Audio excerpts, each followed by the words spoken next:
The Justice Department is launching a new inquiry into the FBI's mishandling of its sex abuse investigation into former USA Gymnastics Dr. Larry Nassar. The move comes after the agency previously declined to prosecute the agents who failed to properly investigate the allegations against him. Deputy Attorney General Lisa Monaco told the Senate Judiciary Committee she wants, quote, the survivors to understand how exceptionally seriously we take this issue. Her testimony comes after USA Olympic gymnasts appeared before the same committee. They accused federal law enforcement of turning a blind eye to Nassar's sexual abuse. Last month's hearing was part of a congressional effort to hold the FBI accountable for the multiple missteps allowing the now imprisoned doctor to abuse young gymnasts. A Facebook whistleblower is testifying to the Senate on the dangers social media platforms pose to children. She alleges her former company regularly chooses profit over safety. The hearing comes just a day after the entire Facebook network shut down for more than 6 hours. That included Instagram, WhatsApp, and Messenger, all owned by Facebook. Facebook stocks dropped 5% Monday on the heels of the outage. But as Skylar Henry reports, the social media giant's concerns extend beyond the shutdown. They're paying for their profits right now with our safety. Frances Haugen testified before a Senate subcommittee Tuesday about the need for greater oversight and transparency of Facebook. The choices being made inside of Facebook are disastrous for our children, for our public safety. The whistleblower worked as a product manager on Facebook's civic integrity team, but left the company earlier this year. Regularly, integrity actions, projects that were hard fought by the teams trying to keep us safe, are undone by new growth projects. Haugen told lawmakers Facebook and Instagram use algorithms to target teens, exposing them to dangerous content that could make them develop eating disorders. Facebook understands that if they want to continue to grow, they have to find new users. And the way they'll do that is by making sure that children establish habits before they have good self-regulation. By hooking kids. By hooking kids.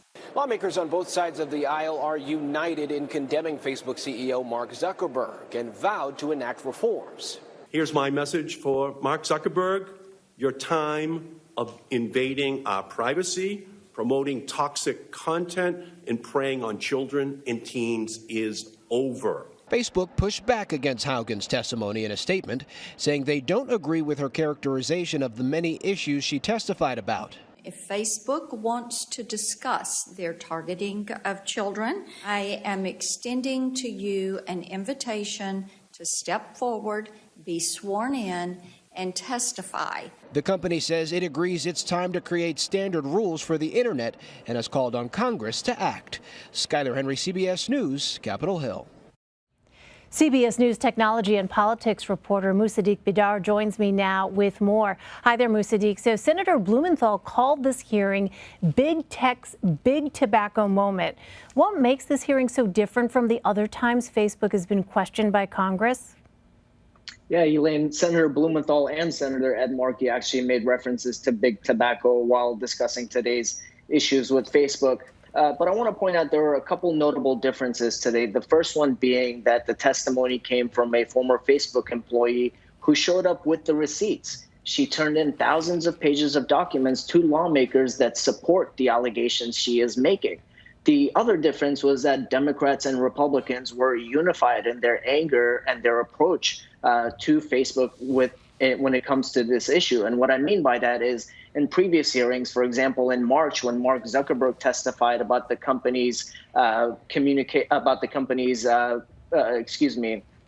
Zuckerberg testified about the company's content moderation policies, you had Republicans accusing Facebook of silencing conservative voices, while Democrats were saying they're not doing enough to clean up their act. But this time, because the issue was the safety of kids on Instagram and how those products impact teenagers, Republicans and Democrats were more unified in their anger and approach. So the politics of it was a little bit different this time around. Well, speaking of Mark Zuckerberg, senators joined Frances Haugen and pointedly called out Facebook founder and CEO Mark Zuckerberg by name.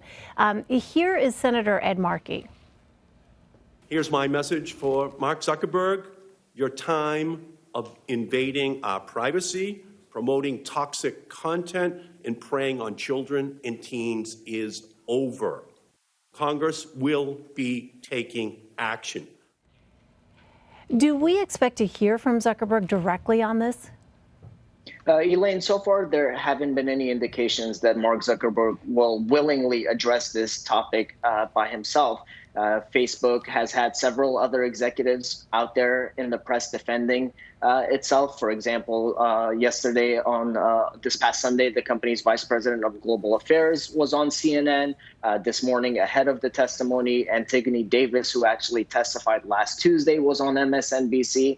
And you had senators, for example, like you just played, Senator Markey, and even Senator Blumenthal in his opening remarks mentioning that Zuckerberg has been noticeably quiet on this issue. Senator Blumenthal said that Zuckerberg was out sailing with family this weekend while everybody was talking about this hearing and this issue. Senator Blumenthal actually said that it might be time for Zuckerberg to come testify on this issue and answer some of these questions under oath about what he knew, when he knew, and the decisions he made that impacted the way Instagram is approached for children. Well, as you noted earlier, this does seem to be one of the few issues with bipartisan support in Congress. So what kind of legislation could this hearing and others on social media lead to? You know, it was really interesting that Hogan said federal regulation of Facebook is going to make the company a lot more profitable in the long term. She said that it's possible to have social media that is safe and clean and doesn't rely on the divisive nature of extreme posts that get us to engage and click. So I would expect lawmakers to zero in on this issue of algorithms and how Facebook deploys that algorithm to control what we see on our timelines. The other thing I would expect lawmakers to zero in on is putting rules in place that force Facebook to be more transparent. Of course, the company is going to argue that it is already transparent and it provides information. But it took an entire hearing and a whistleblower for us to find out that the company has internal research that shows its products are harmful for kids. So that's something that lawmakers are going to want to see more of: more data, more information, more transparency. Hogan actually also proposed the idea of having a federal oversight body where researchers and academics and even former employees like herself can go to assist lawmakers and continue studying these issues and advise lawmakers as they begin to consider regulatory options. You know, Musaddiq, I wonder, what has Facebook's response to Hogan's testimony been? Facebook said in a statement that Hogan never attended decision-making meetings with top-level executives on this issue. They said she didn't even work on teen safety issues while she was at Facebook. And that's something Hogan admitted to herself. So what I'm noticing and observing from Facebook's response so far is that they are trying to discredit Hogan and her testimony. They actually referenced the documents saying that they are stolen documents. So they are trying to discredit her, but the issue is that she has the receipts, like I mentioned, that prove the allegations she's making, and those documents are Facebook's own internal research. So Facebook says that, you know, they don't agree with the characterization of Hogan's testimony, but at the same time, they say that they welcome federal oversight and that they welcome regulatory changes from Facebook. At this point, we have to wait and see if these regulations and these changes that come are something that both Facebook and researchers and academics can agree with and live with. All right, we'll continue to track it. Musaddiq Bidar. Musaddiq, great to see you. Thank you. Thanks, Elaine.